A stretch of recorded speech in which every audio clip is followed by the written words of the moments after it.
मला माहीत आहे की आमच्या प्रवीणाताई ठाकूर महापौर होत्या। त्या महापौर झाल्यापासून महिलांकरता वेगवेगळ्या प्रकारच्या योजना कशा करायच्या त्याची सर्व एक तयारी झाली, त्याच्यावर एक टीम बसली गेली आणि या संपूर्ण महाराष्ट्रात सर्व महापालिकेत महिलांकरता योजना राबवलेली नंबर 1 पालिका म्हणजे वसई विरार पालिका। त्याच्यामध्ये विधवा महिलांना पेन्शन असू दे, विधवा महिलांच्या मुलींना लग्नाकरता अर्थसहाय्य असू दे, विधवा महिलांच्या मुलींना शिक्षणाकरता पैसे असू दे आणि बचत गटाच्या माध्यमातून स्वयंरोजगार कसा करायचा त्या संदर्भात देखील जी आपल्या विभागात पालिकेने उद्याने तयार केले, तलाव तयार केले, त्या ठिकाणी महिलांनाच रोजगार दिलेला आहे। काही बाकी 5 वर्षे प्रशासकीय राजवट असल्यामुळे काही अजून उद्याने आमची बाकी आहेत, काही ठिकाणी सुजीवन बाकी आहेत।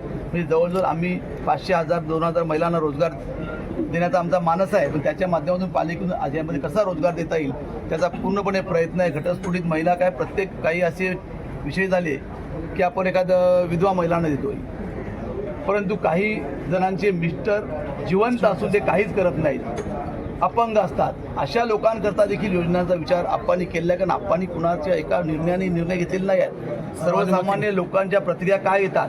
कारण असेच आमच्याकडे एक दिवस आमची टीम बसल्यानंतर एक अंध माणूस आला की मी अंध आहे, माझी बायको देखील काही करू शकत नाही, मग त्याच्याकरता तुम्ही काय केलं। मग अशा प्रकारे अंध लोकांना देखील याच्यामध्ये समाविष्ट केले। तुम्ही बघा, कुठल्याही मुंबई महापालिका असो, कोणतीही पालिका असो, सर्वात महिलांकरता योजना राबवणारी वसई विरार महापालिका आहे। बाकी 5 वर्षे प्रशासकीय राजवटीत काही योजना थांबवलेल्या असतील, संपलेल्या असतील किंवा बंद झाल्या असतील, त्या पुढे आणि त्यात नवीन योजना कशा चालू करते याचा पूर्ण आमची तयारी चालू आहे। बाकी लाडकी बहीण योजना हे शासनाच्या त्याच्यातून राबवलेल्या आहे, मुद्दामून निवडणुकीच्या तोंडावर या वेगवेगळ्या योजना येतात। बाकी लाडकी बहिणींना पण तुम्ही जाऊन विचारा की त्यांच्याकडे कोण भाऊ प्रिय आहे, तुम्हाला लाडक्या बहिणीतून उत्तर मिळेल की कोण भाऊ आहे। त्यामुळे या योजना राबवणारे वरधरी भाऊ बसले तर लोकलमध्ये आम्ही भाऊ आहोत त्यांची की लाडकी बहिणींना मदत करणारे। आज रस्त्याची परिस्थिती आहे, आमचा एकच नवीन अजेंडा आहे, जसं घरोघर पाणी आहे तसं घरोघर गॅस असणार या पुढील 5 वर्षात आणि कॉन्क्रीट रोड, हे 2 अजेंडे घेऊन आम्ही चाललोय। आणि त्या प्रकारे आमचे आमदार जरी आज नसले तर त्यांचा दबदबा जिल्हाभर आहे, राज्यभर आहे आणि त्यांच्या आशीर्वादाने आम्ही सर्व कामे करतो। आज रस्त्याची परिस्थिती आहे, आमचा एकच नवीन अजेंडा आहे, जसं घरोघर पाणी आहे तसं घरोघर गॅस असणार या पुढील 5 वर्षात आणि कॉन्क्रीट रोड, हे 2 अजेंडे घेऊन आम्ही चाललोय। आणि त्या प्रकारे आमचे आमदार जरी आज नसले तर त्यांचा दबदबा जिल्हाभर आहे, राज्यभर आहे आणि त्यांच्या आशीर्वादाने आम्ही सर्व कामे करतो। जे आत्ताच भोईर साहेबांनी सांगितलं की 35 वर्ष काय केलं म्हणून, मी फक्त एवढंच सांगेन इथे 35 दिवस कोण टिकत नाही, 35 वर्ष तोच टिकतो जो काम करतो। मी बघितलं असेल एवढी मोठी सत्ता आज 35 वर्ष एकात्री चालवली, त्याचं कारण लोकनेते इथे तेव्हा लोकांच्या मनामध्येच असतो माणूस, लोकांची कामं करतो, दूरदृष्टी ठेवतो, तोच निवडून येतो आणि ते 35 वर्ष राज्य केलं। मला तर दुःख वाटते की 35 वर्षाचे रस्ते केले ना त्याचे खड्डे नाही भरू शकले, हे दुर्दैव आहे।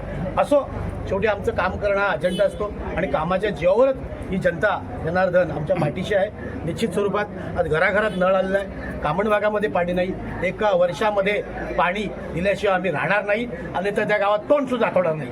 आज तुमच्या जाहीर मी या म्हणजे तुमच्या माध्यमातून मी सांगतो तर अशा प्रकारची कामं आहेत। हॉस्पिटल सातिंगला बघितलं असेल आपण, स्पोर्ट्स कॉम्प्लेक्स बनवलेलं आहे, घरोघरी नळ पाणी पुरवठा केला आहे, स्मशान सुधारणा केलेलं आहे। आज आपण स्पोर्ट्स कॉम्प्लेक्समध्ये मंगल कार्यालय घेतलेलं आहे, त्याच्यामध्ये मुलं तरण तलाव पूर्वपट्टीमध्ये कुठेच नाही आहे, हॉस्पिटल्स केलं आहे, माता बाल संगोपन केंद्र तिकडे दिवसाला 25 डिलिव्हरी, म्हणजे आता या 10 वर्षामध्ये 48,000 मुलांची जन्म झालेला आहे, प्रसूती झाली आहे विनामूल्य। अशा प्रकारचं सेवा देण्याचं काम विविध माध्यमातून विविध ठिकाणी लोकनेते हितेंद्र ठाकूर यांच्या माध्यमातून होत आहे आणि होतच राहील।